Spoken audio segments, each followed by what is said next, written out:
أعوذ بالله من الشيطان الرجيم. پناہ مانگتا ہوں میں اللہ کی شیطان مردود سے۔ بسم الله الرحمن الرحيم. شروع اللہ کا نام لے کر جو بڑا مہربان نہایت رحم والا ہے۔ السلام علیکم ورحمۃ اللہ وبرکاتہ۔ Dear students, rise and shine school کی آن لائن کلاسز کے ویک 9 ڈے 2 میں آپ کی اسلامیات کی ٹیچر آج پھر ایک نئے سبق کے ساتھ آپ سب بچوں کی خدمت میں حاضر ہوں اور آپ سب بچوں کو خوش آمدید کہتی ہوں۔ اسٹوڈنٹس، گزشتہ کلاس میں موضوعاتی مطالعہ کے سبق 8 ہجرت و جہاد کے ٹاپک ہجرت کی وضاحت کی گئی تھی، اور میں امید کرتی ہوں کہ آپ سب بچوں کو ٹاپک ہجرت اچھی طرح سمجھ میں آ گیا ہوگا اور آپ سب بچوں نے ہوم ورک بھی کر لیا ہوگا۔ اسٹوڈنٹس، آج کی کلاس میں موضوعاتی مطالعہ کے سبق نمبر 8 ہجرت و جہاد کے ٹاپک جہاد کی وضاحت کی جائے گی۔ اسٹوڈنٹس، جہاد عربی زبان کا لفظ ہے اور جہاد جہد سے نکلا ہے، ٹھیک ہے؟ جہاد عربی زبان کا لفظ ہے اور جہد سے نکلا ہے۔ اس کا مطلب یہ ہے کہ کسی مقصد کے حصول کے لیے بھرپور کوشش اور جد و جہد کرنا۔ اسٹوڈنٹس، اسلامی اصطلاح میں اس سے مراد ہے کہ اللہ کی راہ میں بھرپور کوشش کرنا، یعنی دین اسلام کے غلبے، تحفظ اور دین کی اشاعت کے لیے بھرپور کوشش کرنا۔ شریعت میں جہاد اس لڑائی کو کہتے ہیں جو رائے حق میں، یعنی کلمہ حق کی سربلندی اور ظلم و ستم کے خاتمے کے لیے لڑی جائے۔ اسٹوڈنٹس، جہاد اور جنگ میں فرق ہے۔ اکثر بچے جنگ کو جہاد سمجھتے ہیں، لیکن نہیں، جنگ اور جہاد دونوں میں واضح فرق ہے۔ اسٹوڈنٹس، جنگ ایسی دنیاوی لڑائی کو کہتے ہیں جس میں ذاتی، ملکی اور قومی فائدہ ہو، جو حق کے لیے نہیں بلکہ اکثر ظلم و جبر کے لیے لڑی جاتی ہے۔ اس جنگ میں سب کچھ جائز ہوتا ہے، اپنے خاص مقصد کے حصول کے لیے سب کچھ کیا جا سکتا ہے، یہاں تک کہ بچوں، بوڑھوں کا قتل، عورتوں کی بے حرمتی اور مال و متاع کی بربادی تک سے دریغ نہیں کیا جاتا۔ اسٹوڈنٹس، جنگ صرف اور صرف مال و دولت اور دنیاوی مقاصد کے حصول کے لیے لڑی جاتی ہے، جبکہ جہاد ایسی لڑائی کو کہتے ہیں جو رائے حق میں لڑی جائے، یعنی کلمہ حق کی سربلندی اور ظلم و جبر کے خاتمے کے لیے جو کوشش اور عمل کیا جائے اسے جہاد کہا جاتا ہے۔ اسٹوڈنٹس، جہاد دنیاوی مفادات سے بالا تر ہو کر صرف اور صرف اللہ تبارک و تعالی کی رضا اور خوشنودی کے حصول کے لیے اور دین اسلام کی سربلندی کے لیے کیا جاتا ہے۔ جہاد کے نتیجے میں امن و سکون، خوشحالی اور حسن سلوک کا دور دورہ ہوتا ہے، جبکہ جنگ کا انجام انتقام، تباہی اور بربادی، بدسلوکی اور بے رحمی ہوتا ہے۔ اسٹوڈنٹس، جہاد کی 5 اقسام ہیں۔ نمبر 1، جہاد بن نفس، یعنی کہ نفس کے خلاف جہاد۔ نمبر 2، جہاد باللسان، یعنی کہ زبان کے ذریعے جہاد۔ نمبر 3، جہاد بالقلم، یعنی کہ قلم کے ذریعے جہاد۔ نمبر 4، جہاد بالمال، یعنی کہ مال کے ذریعے جہاد۔ نمبر 5، جہاد بالسیف، یعنی کہ تلوار کے ذریعے جہاد۔ اسٹوڈنٹس، جہاد بن نفس، انسان کا اپنے نفس کے خلاف جہاد کرنا جہاد بن نفس ہے۔ اسٹوڈنٹس، شیطان انسان کا کھلا دشمن ہے اور وہ چاہتا ہے کہ انسان برے کام کرے، اس لیے وہ انسان کے دل میں وسوسے، اندیشے اور خدشے ڈال کر انسان کو خوف زدہ کرتا ہے اور اسی طرح اللہ اور اس کے رسول صلی اللہ علیہ وآلہ وسلم کی نافرمانی کرواتا ہے اور ایسے کاموں کی ترغیب دیتا ہے جس سے انسان اپنی دنیا اور آخرت برباد کر دیتا ہے، مثلا ماں باپ کی نافرمانی وغیرہ۔ اسٹوڈنٹس، نفس انسان کو ایسے کام کے لیے آمادہ کرتا ہے جو ذلت اور خواری کا باعث بنتے ہیں، اس لیے ضروری ہے کہ انسان اپنے دل کی خواہشات کو قابو میں رکھے اور ایسے کام کرے جن سے اللہ اور اس کا رسول صلی اللہ علیہ وآلہ وسلم راضی ہو، اور ان کاموں سے بچے جو اللہ تبارک و تعالی اور اس کے رسول صلی اللہ علیہ وآلہ وسلم کی ناراضگی کا باعث ہوں۔ اسٹوڈنٹس، حضرت محمد صلی اللہ علیہ وآلہ وسلم نے اپنے نفس کے خلاف جہاد کرنے کو جہاد اکبر قرار دیا ہے، جہاد اکبر کہا ہے۔ اسٹوڈنٹس، حضرت محمد صلی اللہ علیہ وآلہ وسلم نے ارشاد فرمایا ہے، ترجمہ: انسان کا اپنے نفس کی خواہشات کے خلاف جہاد کرنا جہاد اکبر ہے۔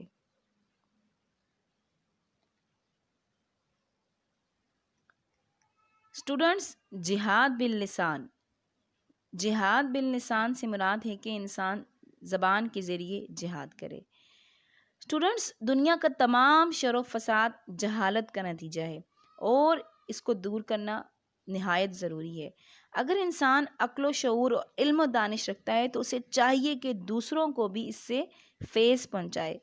اللہ تبارک و تعالی نے ہر انسان کو بات چیت کرنے کی نعمت سے نوازا ہے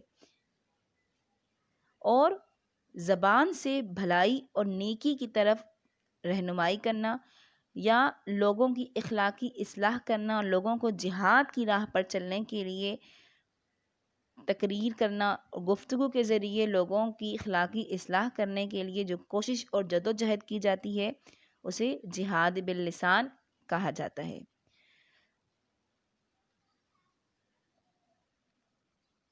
اسٹوڈنٹس، لوگوں کی فطری اور اخلاقی تربیت کر کے انہیں معاشرے کا اچھا فرد بنانے میں جو علمی توانائیاں صرف ہوتی ہیں وہ بھی جہاد باللسان کے زمرے میں آتی ہیں۔ قرآن کریم میں یہ بات ان الفاظ میں بیان کی گئی ہے۔ سورۃ النحل آیت نمبر 125 میں اللہ تبارک و تعالی کا ارشاد باری تعالی ہے،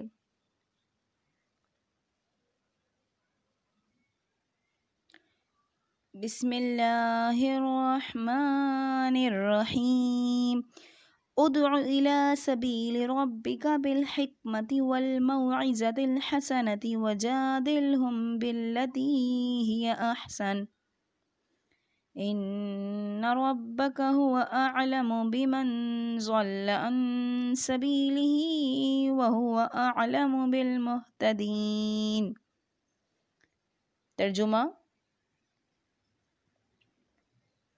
لوگوں کو اپنے پروردگار کی طرف آنے کی دعوت حکمت اور دانش اور خوبصورت نصیحت کے ساتھ کرو اور ان کے ساتھ بحث و مباحثہ نہایت خوبصورت انداز سے کرو۔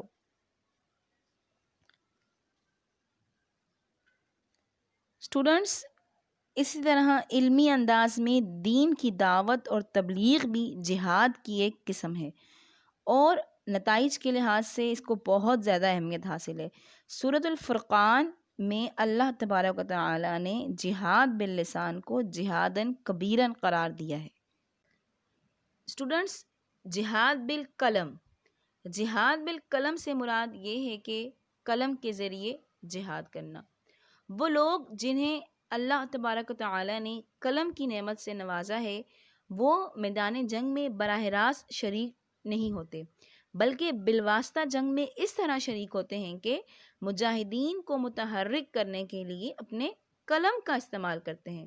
ہر وہ تحریر جس کا تعلق جہاد سے ہو وہ جہاد بالقلم کے زمرے میں شامل ہوتی ہیں، یعنی کہ انسان ایسی تحریر لکھے جس سے مجاہدین کی حوصلہ افزائی ہو۔ لہٰذا جن افراد کو اللہ تبارک و تعالیٰ کی یہ نعمت حاصل ہو ان کا فرض ہے کہ وہ جنگ کے دنوں میں خاص طور پر جہاد کی خدمات میں حصہ لیں اور امن و امان کے زمانے میں اپنی تحریروں سے لوگوں کے اخلاق اور کردار کی تکمیل کریں۔ ان کا یہ عمل جہاد بالقلم کہلائے گا۔ اسٹوڈنٹس، جہاد بالمال یعنی کہ مال کے ذریعے جہاد۔ جب ملک میں ہنگامی حالت ہوتی ہے اور جنگ جاری ہوتی ہے یا جنگ کی تیاریاں ہو رہی ہوتی ہیں تو وہاں دوسری طرف سب سے زیادہ مالی سامان کی ضرورت ہوتی ہے۔ بہت سا جنگی سامان دوسرے ممالک سے بھی منگوانا پڑتا ہے جس کے لیے نقد رقم کی ضرورت ہوتی ہے۔ لہٰذا تمام مسلمانوں کا یہ اخلاقی فرض ہے کہ وہ ایسے موقعوں پر ہنگامی فنڈ میں بڑھ چڑھ کر حصہ لیں تاکہ جہاد کے اخراجات پورے کیے جا سکیں۔ عوام کی طرف سے جہاد کے عمل میں اپنی مال و دولت خرچ کرنا جہاد بالمال کہلاتا ہے، یعنی کہ وہ لوگ جو جہاد میں براہ راست تو شریک نہیں ہوتے لیکن وہ جہاد کی تیاری میں جو نقد رقم کی ضرورت ہوتی ہے اس میں اپنا حصہ دے ڈالتے ہیں، یعنی کہ اپنی دولت خرچ کرتے ہیں، تو یہ عمل جہاد بالمال کہلاتا ہے۔ اللہ تبارک و تعالیٰ نے سورۃ الصف آیت نمبر 11 میں ارشاد فرمایا ہے، بسم اللہ الرحمن الرحیم، تؤمنون باللہ ورسولہ وتجاہدون فی سبیل اللہ باموالکم وانفسکم ذالکم خیر لکم ان کنتم تعلمون۔ ترجمہ: تم اپنے مال اور اپنی جانوں سے اللہ کی راہ میں جہاد کرو، یہ تمہارے لیے بہتر ہے اگر تم جانو۔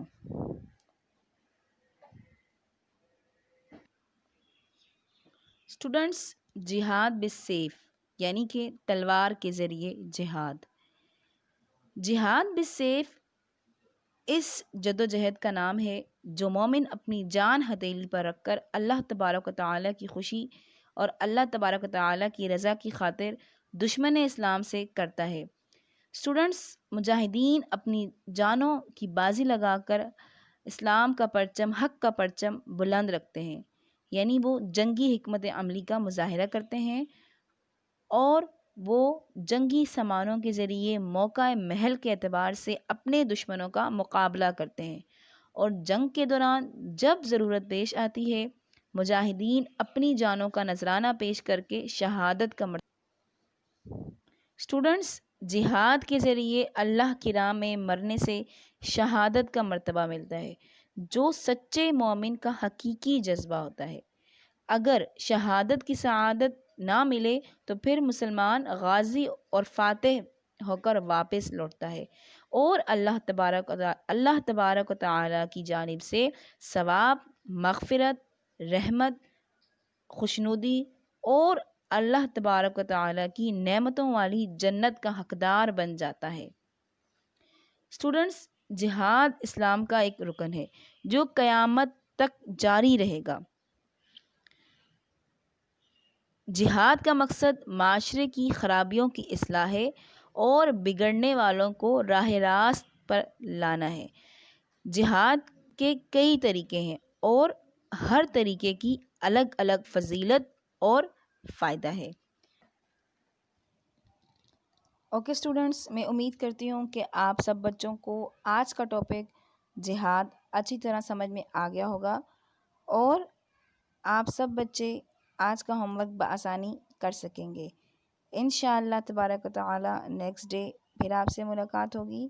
سب بچے اپنا کام کرنے کے بعد اپنے کام کو لازمی ویک 9 ڈے 2 کے ڈسکشن میں پوسٹ کریں گے۔ ٹھیک ہے بیٹا، اللہ حافظ۔